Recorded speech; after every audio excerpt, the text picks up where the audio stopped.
झारखंड में पहला बार है कि कोई सीएम आकर के एक निर्दलीय उम्मीदवार के घर पर जा करके और हेलीकॉप्टर से लेके उड़ जाता है। ये लोकतंत्र की हत्या हुई है। जामा विधानसभा, जामा मेरा घर है। लुइस मरांडी दुमका की है। अपना परंपरागत सीट हेमंत जी ने मुझे दिया है। उन्होंने मुझ पर विश्वास जताया, भरोसा किया है। हम भी उनको विश्वास दिलाते हैं कि जामा सीट उनको हम देंगे। लेकिन अब बोले कि प्यार मोहब्बत वो होता है, खुशी होगी, वो लड़का लड़की के बीच में तो हम नहीं बोल सकते हैं। और ज़मीन में तो अगर मुसलमान जो है वो भाईचारा से चाहे अनुदान में घर द्वार बनाने के लिए देता है और कुछ पैसा भी लेता है और मतलब ऐसे खाना पीना वो लोग साथ में करता है। झारखंड विधानसभा चुनाव के दूसरे चरण की वोटिंग 20 नवंबर को होने वाली है। इस चरण में कुल 38 सीटों पर वोटिंग होगी। हेमंत सोरेन, कल्पना सोरेन, बाबूलाल मरांडी जैसे कई बड़े नेताओं के इलाकों में इस बार वोटिंग होनी है। इस चरण के सबसे जबरदस्त लड़ाई होने वाली है संथाल परगना में। 2019 में इस इलाके में जेएमएम और कांग्रेस ने जबरदस्त जीत हासिल की थी। इस बार बीजेपी इस दबदबे को तोड़ने की कोशिश कर रही है। उधर जेएमएम और कांग्रेस बीजेपी का जम के मुकाबला कर रहे हैं।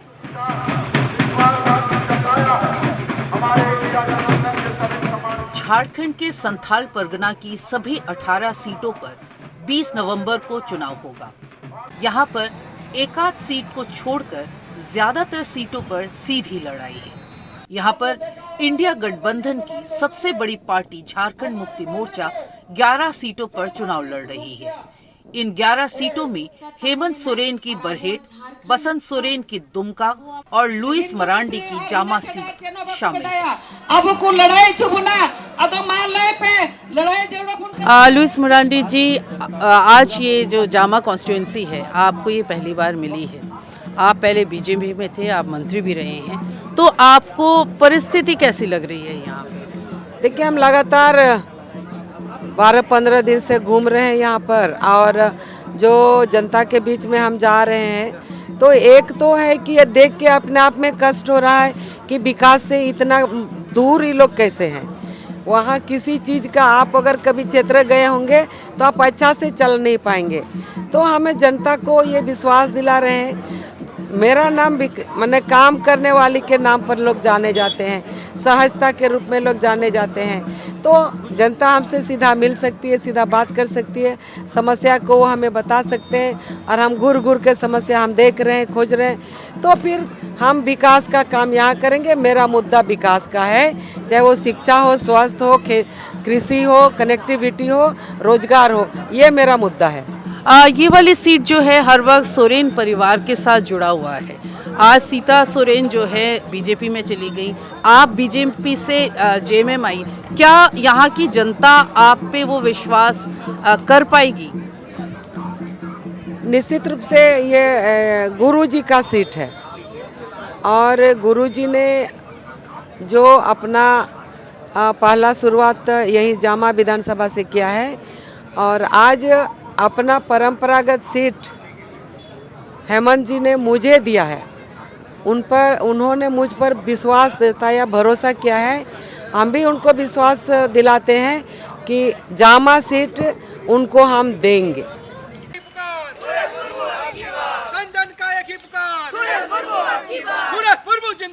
बीजेपी ने जामा सीट से लुइस मरांडी के सामने सुरेश मुर्मू को चुनाव मैदान में उतारा है।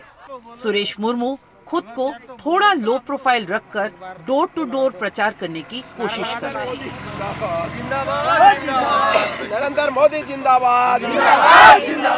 सुरेश मुर्मू जी, ये बताइए, ये जो सीट है ये ट्रेडिशनली जो है दुर्गा सोरेन की सीट थी, जेएमएम की सीट थी। इस बार उनकी पत्नी को यहाँ से टिकट ना दे के बीजेपी ने आपको टिकट दिया है। क्या उम्मीद है आपको? बहुत उम्मीद है, इसलिए कि ये इस बार जो मैं चुनाव लड़ रहा हूँ, ये मेरा तीसरा मौका हमको संगठन ने दिया है। और पिछला दोनों चुनाव का आप परिणाम देखेंगे तो पहुँचते पहुँचते मैं अंतिम राउंड आसपास में पीछे रहा था। और अभी जो प्रदेश नेतृत्व या केंद्रीय शीर्ष नेतृत्व, हमको लगता है कि उन लोगों का मुझ पर बहुत आशीर्वाद स्नेह है। और संगठन को लग रहा है कि यहाँ की जनता, जामा की जनता सुरेश मुर्मू के साथ है, जिसका परिणाम है कि उन्होंने तीसरी बार मुझे प्रत्याशी बनाया।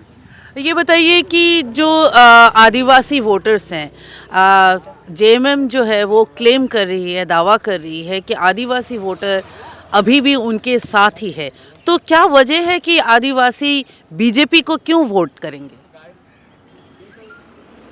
नहीं, एक ये जो आप विषय रखे, इसको आप विषय में अब थोड़ा सा हम लोग को थोड़ा पीछे जाना होगा। वो शिबू सोरेन जी का आंदोलन का समय, तो गुरुजी दिसम गुरु हम लोग के, वो यहाँ के जनजाति समाज में वो बस कर गए हैं। लेकिन अब क्या है ना कि धीरे धीरे समय बीतता गया, उस पर वो धूल जमते गया। अब शिबू सोरेन सामने नहीं है, अब सामने है उनका बेटा हेमंत सोरेन, बसंत सोरेन। अब ये दोनों में जो शिबू सोरेन में जो वो क्वालिटी या जो विशेषता आपको बताएंगे, तो इन दोनों में वो नहीं है। और जैसे जैसे आप देख रहे हैं, जैसे जैसे समय व्यतीत हो जा रहा है, झारखंड मुक्ति मोर्चा से जनजाति समाज का, संथाल समाज का जुड़ाव धीरे धीरे टूट रहा है। तो ये आप इनसे समझ सकते हैं कि जो युवा वर्ग जितना है, शिक्षित वर्ग जितना है जनजाति संथाल समाज में, वो सब भारतीय जनता पार्टी में आ रहा है। और इसका आपको प्रत्यक्ष प्रमाण 23 तारीख को मिलेगा। लुइस मरांडी जो बीजेपी में पहले थी, उनको इस बार जेएमएम ने टिकट दिया है, तो इससे बीजेपी का थोड़ा सा मुश्किल बढ़ता नजर आ रहा है आपको? देखिए दीदी लुइस मरांडी जी, हम दोनों ने कई वर्षों तक साथ में राजनीति किया है। और दुमका से कर रही थी, मैं जामा से कर रहा था। ये तो वास्तविकता है कि हम दोनों साथ में बैठ के राजनीतिक वो चुनाव लड़ना, मैं उनसे बहुत जूनियर हूँ, मैं उनसे सीखता था, पूछता था कि दीदी कैसे करना है, दीदी कैसे करना है। इसलिए लुइस दीदी को भी पता है कि सुरेश मुर्मू क्या है। लेकिन एक बात आपको मैं बता दूँ, मैं जामा का हूँ, जामा विधानसभा, जामा मेरा घर है। लुइस मरांडी दुमका की है। और एक चीज़ आपने देखा होगा, लुइस मरांडी का जामा से प्रत्याशी बनना या घोषणा करने में कुछ विलम्ब या ऐसे कुछ हुआ। और जैसे ही उनका नाम का घोषणा हुआ, यहाँ पर झारखंड मुक्ति मोर्चा में बिखराव आपको नजर आया। जामा मुख्यालय में उनका विरोध ये आपके सामने है। तो ये यहाँ दो चीज़ है, एक झारखंड मुक्ति मोर्चा का बिखराव कार्यकर्ताओं का, उनका युवा मोर्चा का निर्दलीय खड़ा होना, भारतीय जनता पार्टी का कार्यकर्ताओं का एकजुट होना। तो ये अब मैं क्या बोलना चाह रहा हूँ, हमको लगता है कि आपके पास वो विषय आ गया। इंडिया गठबंधन की दूसरी बड़ी पार्टी कांग्रेस 5 सीटों पर चुनाव लड़ रही है, जबकि राष्ट्रीय जनता दल के खाते में देवघर और गोड्डा सीट है। कांग्रेस पार्टी को जो 5 सीटें मिली हैं, वहां सबसे मजबूत सीट जामताड़ा मानी जाती है, जहां से इरफान अंसारी मैदान में हैं। भाजपा का जो बुरा हाल होगा वो आपको देखने को मिलेगा। मीडिया में भाजपा है, ठीक है, और भाजपा जिस तरह से अपने जो प्रत्याशी को पेश कर रहा है, वो निश्चित तौर पर मैं कहूँगा कि दिल्ली में भाजपा का कैंडिडेट है, लेकिन ग्राउंड में आप नहीं है। ग्राउंड में इरफान अंसारी है। मैंने काम किया है, मेरे फादर फुरकान साहब 32 साल सेवा दिया है। मैं 10 साल से लगातार 2 टर्म का विधायक हूँ। आज विकास की आंधी बह रही है, विकास के साथ साथ जनता के सुख दुख में हमेशा साथ दे रहे हैं। अब बोरो प्लेयर ला के सोचिएगा कि नहीं इरफान अंसारी का जो है ज़मीन को हिला देंगे, कोई माई का लाल पैदा नहीं हुआ है कि इरफान अंसारी हिला।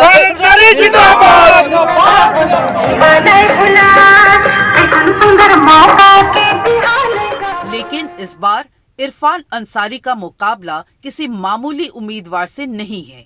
उनके सामने हेमंत सोरेन की भाभी बीजेपी की उम्मीदवार है। वे अपनी जामा सीट छोड़कर यहां से चुनाव लड़ रही है। इसके अलावा जामतारा में बीजेपी का परंपरागत वोट भी कम से कम 75,000 के आसपास रहता है। देखिए, अगर नए कॉन्स्टिट्यूंसी हमको मिला ही है, लेकिन यहाँ पर जो माहौल है बहुत ज़बरदस्त है। लोगों में जो रुझान है वो पहले कॉन्स्टिट्यूंसी जैसे ही यहाँ पर भी है, क्योंकि मेरे साथ जो लोगों का जुड़ाव है वो नई नहीं है, बहुत पुराने से। क्यों मेरे ससुर जी यहीं से आंदोलन शुरू किए थे। स्वर्गीय दुर्गा सोरेन जी भी वो एक कॉन्स्टिट्यूशन में नहीं, पूरा झारखंड में आम लोगों के लिए, सभी समुदाय के लिए बहुत कुछ काम कर चुके हैं। तो इसीलिए मेरे लिए कोई नई जगह नहीं है।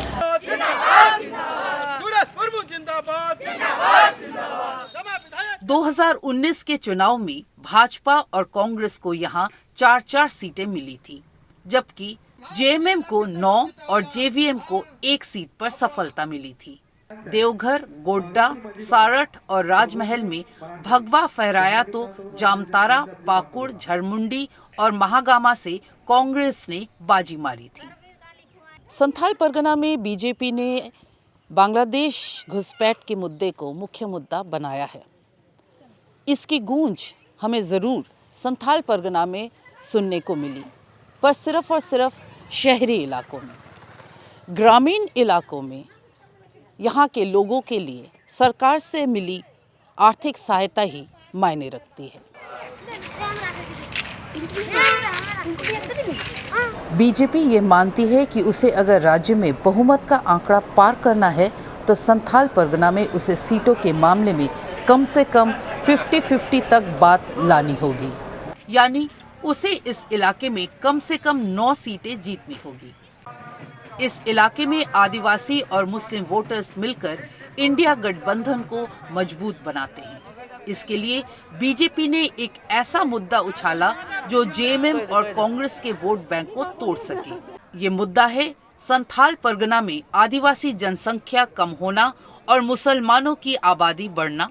नेशनल मीडिया हो या क्षेत्रीय मीडिया, दोनों ने इस मुद्दे को हाथों हाथ लिया, लेकिन इस मुद्दे की कामयाबी इस बात में छुपी है कि संथाल परगना के लोगों ने इस मुद्दे को कैसे देखा। मनीषा जी, ये बताइए कि आपका जो गांव है, हाँ, यहाँ पे मुसलमान भी है, आदिवासी भी है। हाँ। अब बीजेपी बार बार एक बात बार बार कह रही है कि यहाँ के जो मुसलमान हैं वो घुसपैठ हैं, बांग्लादेश से आए हैं और यहाँ पे आदिवासी की ज़मीन हड़प रहे हैं। आप तो यहाँ रहती हैं। हाँ। आपको क्या लगता है, ये सच है? नहीं, ये सब तो वहाँ से आया हुआ तो नहीं है और पहले से है। अच्छा। ये तो नहीं कह सकते क्योंकि पहले से है यहाँ पे। अच्छा, तो आपको क्या लगता है कि बीजेपी जो है इस बार इलेक्शन में जीतने के लिए आपको और मुसलमानों को, आदिवासी और मुसलमानों को लड़ाने की कोशिश कर रही है? ये तो वही लग रहा है, नहीं तो इस तरह का बात तो नहीं होता। हम लोग पहले से इतना दिन से रह रहे हैं, अच्छा ही रह रहे हैं, तो अगर इस बात में अगर उनका ऐसा कहना है तो लड़ाई हो सकता है। तो आप ज़्यादातर हमने देखा है मुसलमान और आदिवासी जेएमएम को समर्थन करता है, तो जेएमएम को क्यों समर्थन करते हैं आप? बढ़िया काम या कोई शांति बनाए रखता है, इस वजह से। जैसे भी चला रहे लेकिन शांति तो है। इतना तक हमको याद है हमारा गांव में ऐसा तो नहीं हुआ है, लेकिन अब बोले कि प्यार मोहब्बत वो होता है, खुशी राजी, वो लड़का लड़की का बीच में तो हम नहीं बोल सकते हैं। और ज़मीन में तो अगर मुसलमान जो है वो भाईचारा से चाहे अनुदान में घर द्वार बनाने के लिए देता है और कुछ पैसा भी लेता है, और मतलब ऐसे खाना पीना वो लोग साथ में करता है। तो क्या आपको लगता है कि ये सिर्फ वोट लेने के लिए ही ऐसा प्रचार कर रहे ताकि आप दोनों भाईचारा टूट जाए, फ़ायदा वोट का फ़ायदा लेने के लिए ऐसा हो रहा है? देखो, ये वोट वाला अपना पोजीशन बढ़ाने के लिए तो कुछ बना के तो बोलेगा ही।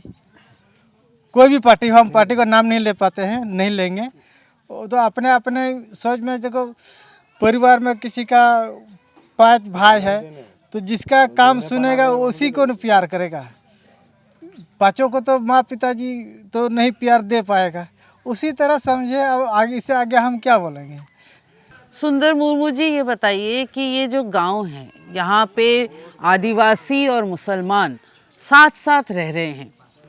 बीजेपी का कहना है कि ये यहाँ के जो मुसलमान हैं वो घुसपैठी है बांग्लादेश के, और वो यहाँ पे जानबूझ के रह रहे हैं ताकि आदिवासी की ज़मीन हड़प पाए। क्या ये सच है?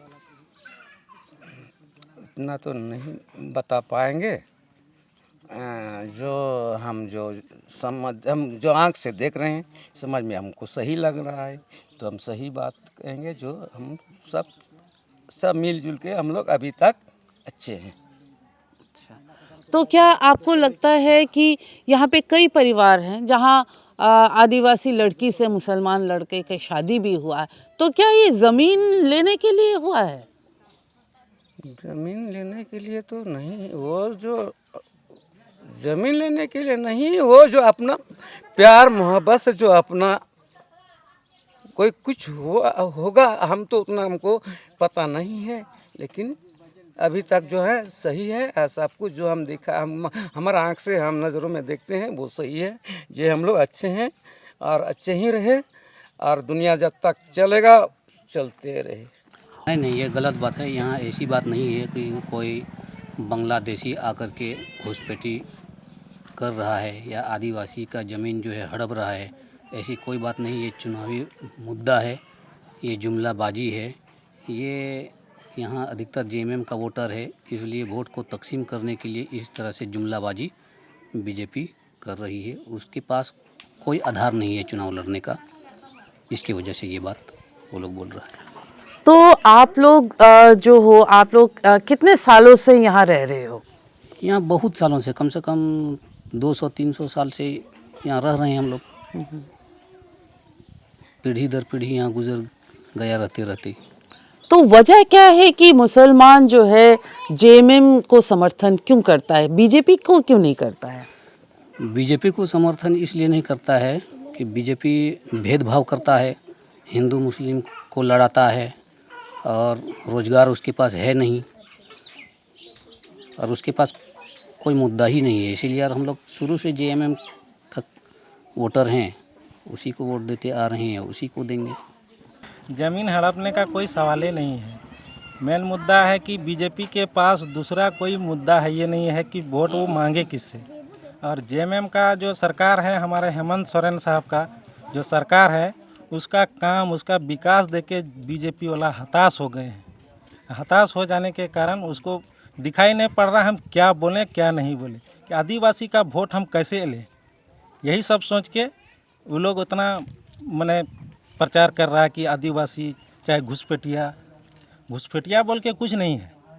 आप प्यार मोहब्बत में कोई भी किसी से शादी करता है, हिंदू मुसलमान शादी कर लेता है, आदिवासी मुसलमान, आदिवासी हिंदू, ज़मीन के लिए शादी नहीं करता है, वो प्यार मोहब्बत में होता है। लेकिन यहाँ बीजेपी का कोई मुद्दा नहीं है और वो हताश हो चुका है। वो सोच रहा है कि हम क्या बोलें क्या करें, कैसे आदिवासी का वोट लें, जिस कारण उसको समझ में नहीं आ रहा है। ये हेमंत सोरेन का काम देखकर उसको मैंने हताश हो गया है। विकास देखकर इतना विकास हेमंत सोरेन कर चुके हैं, मैंने झारखंड में सफाया होने जा रहा है बीजेपी का।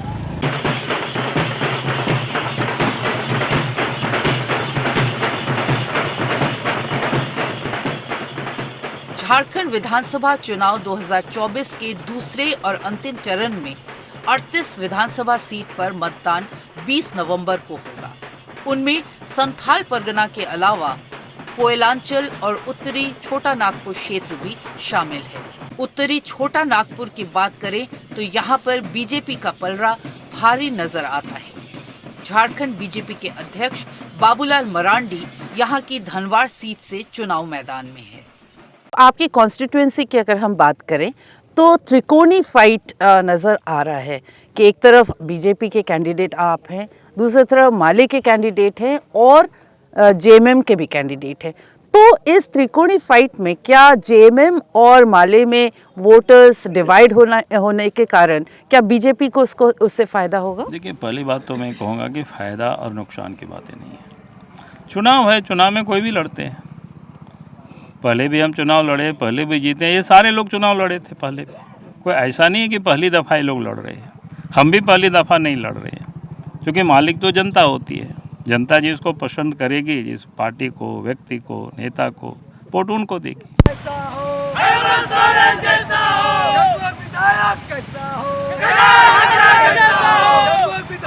इस सीट पर वामपंथी पार्टी CPI-ML का भी अच्छा जनाधार है।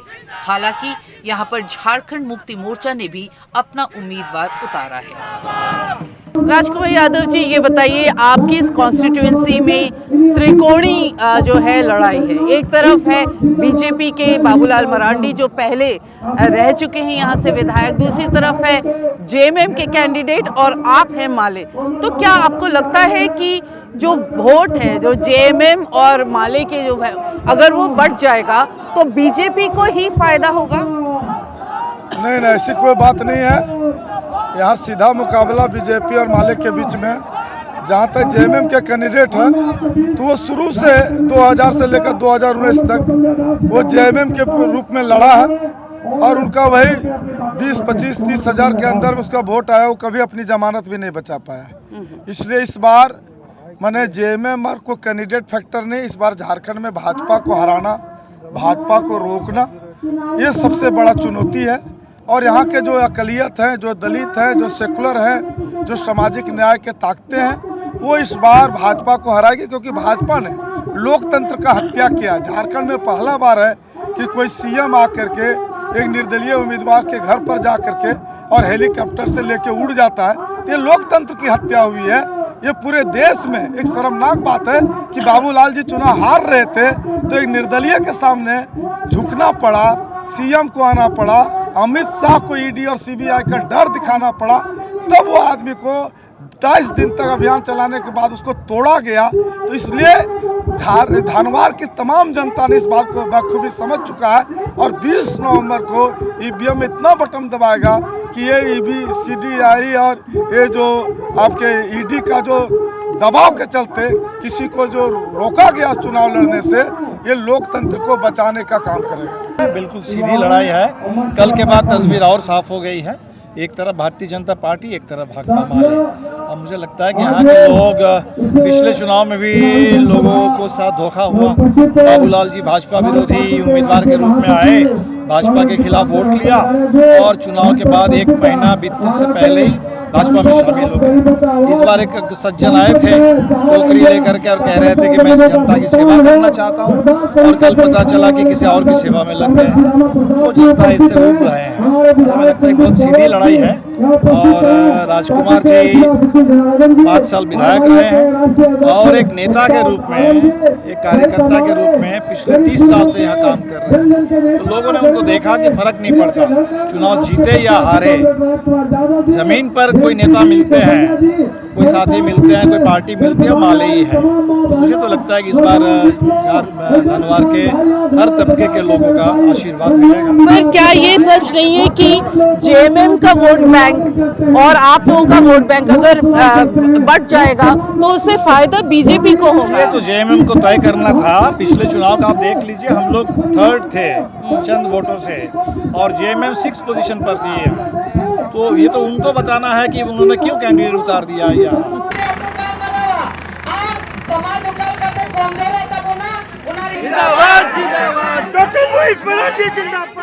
उधर गांडिया सीट से झारखंड मुक्ति मोर्चा की नेता कल्पना सोरेन चुनाव लड़ रही हैं।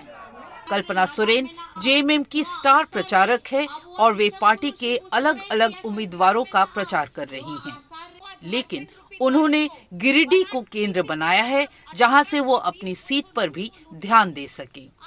समझती हूँ झारखंड की जनता उनकी योजनाओं को उनको लाभ मिल चुका है और यह महागठबंधन की सरकार ने इस तरीके का प्रयास किया है और धरातल में उनको उतारने का काम किया है, जिसका सीधा लाभ, क्योंकि आप जानते हैं कि हमारी योजना आपकी द्वार और उनके दरवाजे में खटखटा के हम लोगों ने दिया है। तो मैं समझती हूँ कि कहीं ना कहीं आज महागठबंधन की सरकार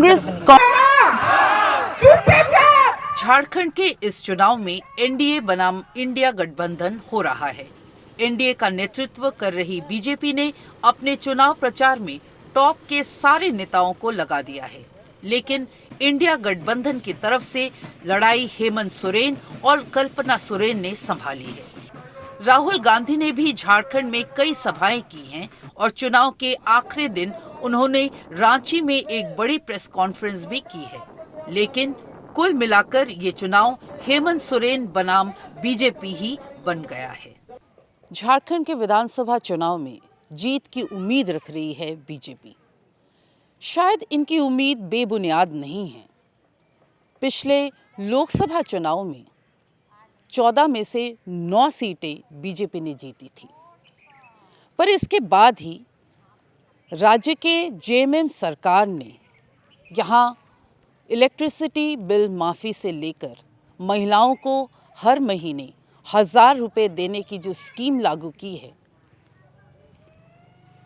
इसी से जेएमएम भी उम्मीद कर रही है कि वो दोबारा सत्ता में आ सकती है।